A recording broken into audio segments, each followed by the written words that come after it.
अब तक आत्मा के रूहानी सफर में तीसरा नेत्र अर्थात आज्ञा चक्र और सहस्रार का वर्णन पिछली 5 वीडियो में किया जा चुका है। अब इस वीडियो में त्रिकुटी के ध्यान का वर्णन किया जा रहा है, जहां पर सूरत को 3 लोक के स्वामी ओंकार पुरुष के मंडल का अनुभव प्राप्त होता है।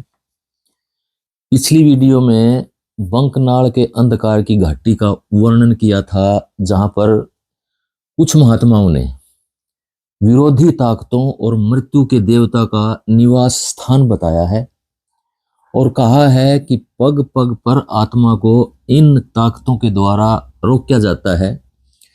उसके रास्ते में रुकावटें पैदा की जाती हैं और उसके दैनिक कार्यों में भी कठिनाइयां आने लगती हैं।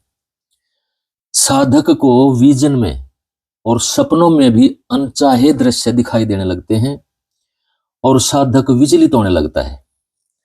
सहस्रार और बंकनाल का मंडल ऐसा स्थान है जहां पर हजारों प्रकार की ऊर्जा अटखेलियां करती है और अपने अपने स्वभाव के अनुसार भावनाएं और कामनाएं पैदा करती हैं।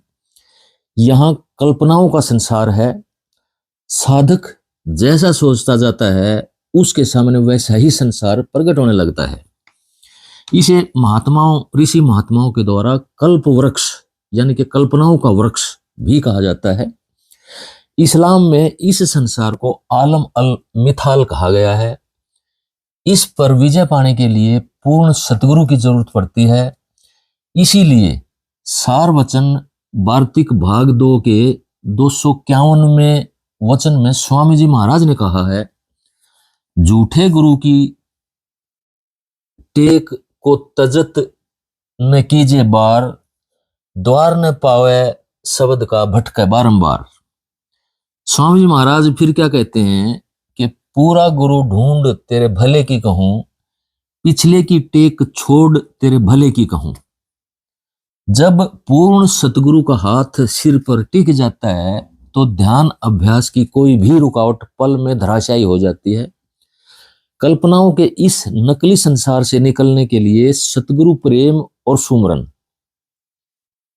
अर्थात विरह और सुमरन 2 धारी तलवार की तरह कार्य करते हैं और मार्ग के सारे कांटों को साफ करते चलते हैं।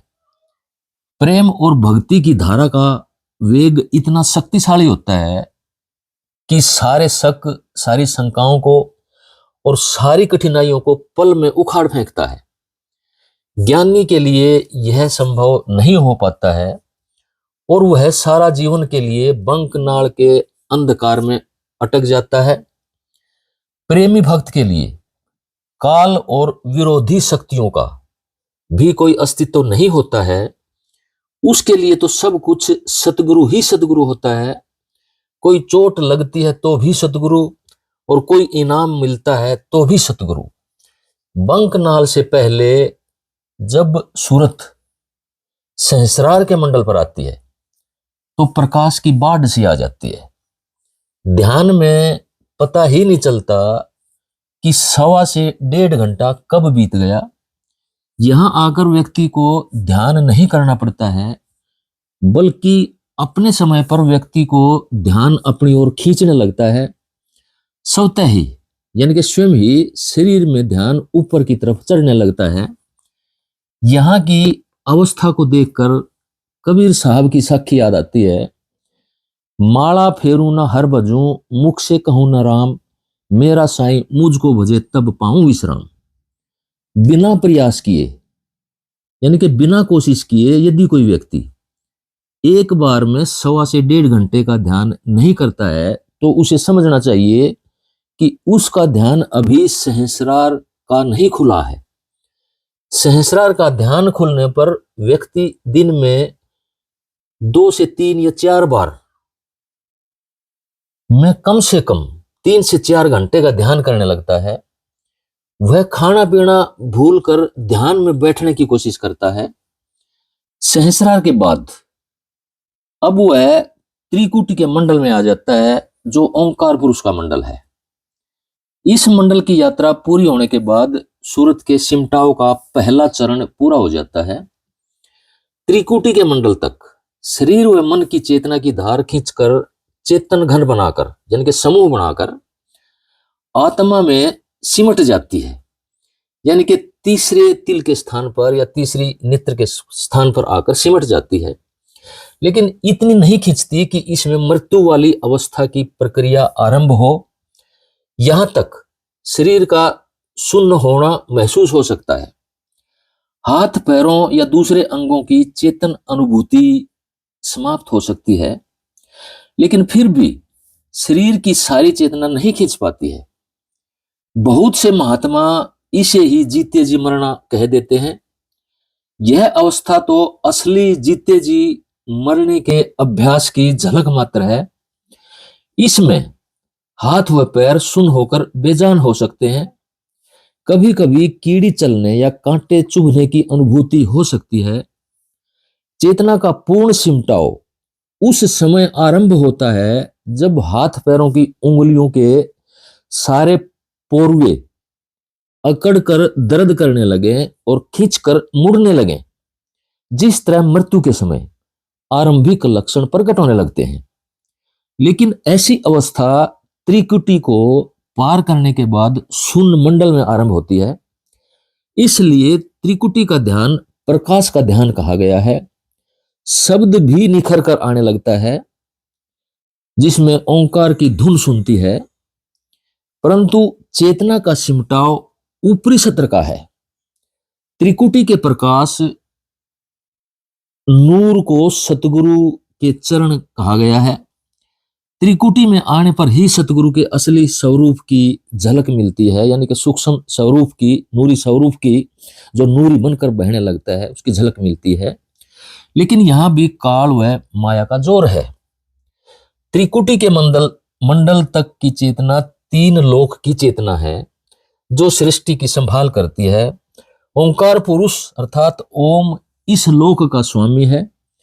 यह लाल रंग का चेतन सूर्य है, जिसके रोम मात्र से पल भर में लोक परलोक बन जाते हैं और बिगड़ जाते हैं।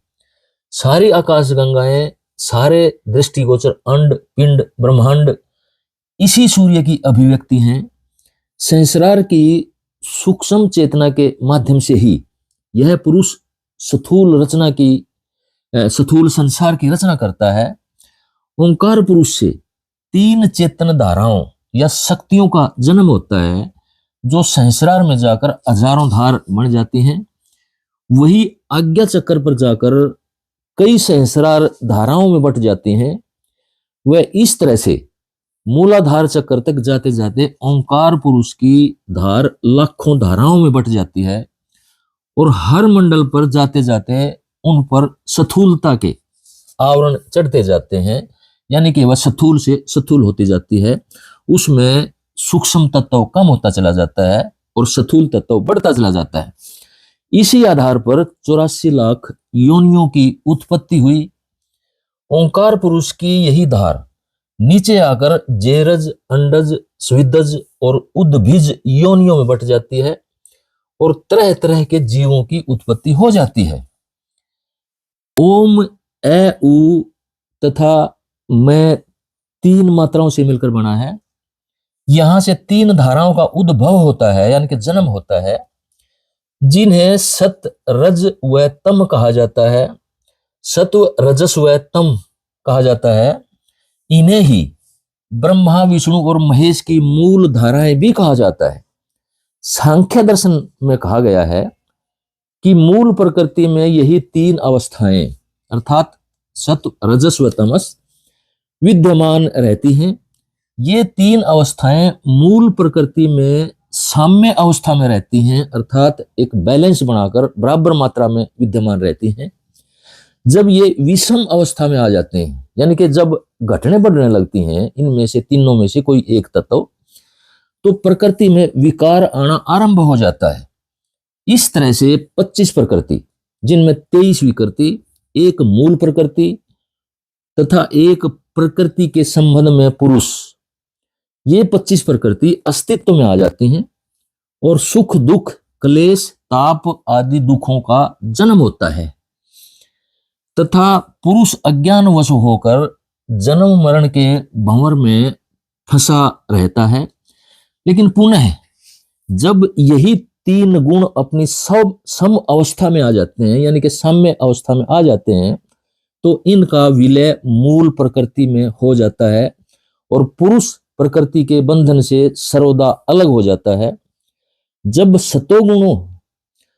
सतोगुण की प्रधानता होती है, यानी कि सतोगुण मुख्य रहता है, तो मनुष्य सात्विक बन जाता है। और जब रजोगुण व तमोगुण बढ़ जाते हैं तो वह राजसिक और तामसिक बन जाता है, यानी कि राजसिक और तामसिक कार्य करने लग जाता है। यदि इन तीनों धाराओं को समेट लिया जाए तो ये अपनी मूल अवस्था में समा जाते हैं और पुरुष अपने स्वरूप में स्थित हो जाता है, जिसे कैवल्य पद की संज्ञा दी जाती है। सांख्य का यही ज्ञान गीता के दूसरे अध्याय में श्री कृष्ण अर्जुन को देते हैं। स्पष्ट है कि त्रिकुटी के स्थान से प्रकृति का उतार तीन धाराओं के रूप में हुआ है। यहीं पर पुरुष प्रकृति की गांठ बंधी है। इससे ऊपर अर्थात तीन गुणों से ऊपर जाने के बाद ही आत्मा प्रकृति के बंधन से मुक्त होती है। त्रिकुटी व ओम का अर्थ तीन गुणों को दर्शाता है, इसलिए यहां पूर्णता का अनुभव होना संभव नहीं है। राधा स्वामी पंथ के अनुसार प्रकृति के इन तीन गुणों की साम्य अवस्था इस मंडल से भी ऊपर जाकर शून्य और उससे भी ऊपर जाकर महाशून्य के लय मंडल में आती है। इसलिए राधा स्वामी योग में समाधि का दर्जा बहुत ऊंचा है। लगभग सभी शास्त्र व दर्शन इस साम्यावस्था का वर्णन आज्ञा चक्र से ऊपर पड़ने वाले अंधकार अर्थात पहले शून्य मंडल में करते हैं। कोई विरला ही धर्म या संप्रदाय इसका वर्णन सहस्रार से ऊपर आने वाले दूसरे शून्य मंडल अर्थात बंकनाल में कर पाता है। इसी को निर्विकल्प या असंप्रज्ञात समाधि या लय अवस्था कहा जाता है। लेकिन राधा स्वामी योग का आरंभ ही सहस्रार से होता है। यह रचना की 7वीं मंजिल है, अर्थात चेतन ऊर्जा का 7वां मंडल या चक्र है। राधा स्वामी पंथ इससे ऊपर 11 मंजिलों का और भी स्पष्ट वर्णन करता है। इसलिए सुरत शब्द योग की असंप्रज्ञात या निर्बीज समाधि या निर्विकल्प समाधि का स्वरूप भिन्न है, जिसका वर्णन वीडियो नंबर 37 में किया गया है। असंप्रज्ञात समाधि को सभी मतों में समाधि की उच्चतम अवस्था कहा गया है, लेकिन राधा स्वामी योग की उच्चतम अवस्था सचखंड में जाकर पूर्ण होती है, जहां अंधकार की छाया मात्र भी नहीं रहती। सारा शरीर प्रकाश की धार से अंतर में जगमग करने लगता है। यह उज्जवल धार कभी भी रुकने का नाम नहीं लेती है। इसका वर्णन क्रमबद्ध तरीके से आगे की वीडियोज में किया जाएगा। राधा स्वामी।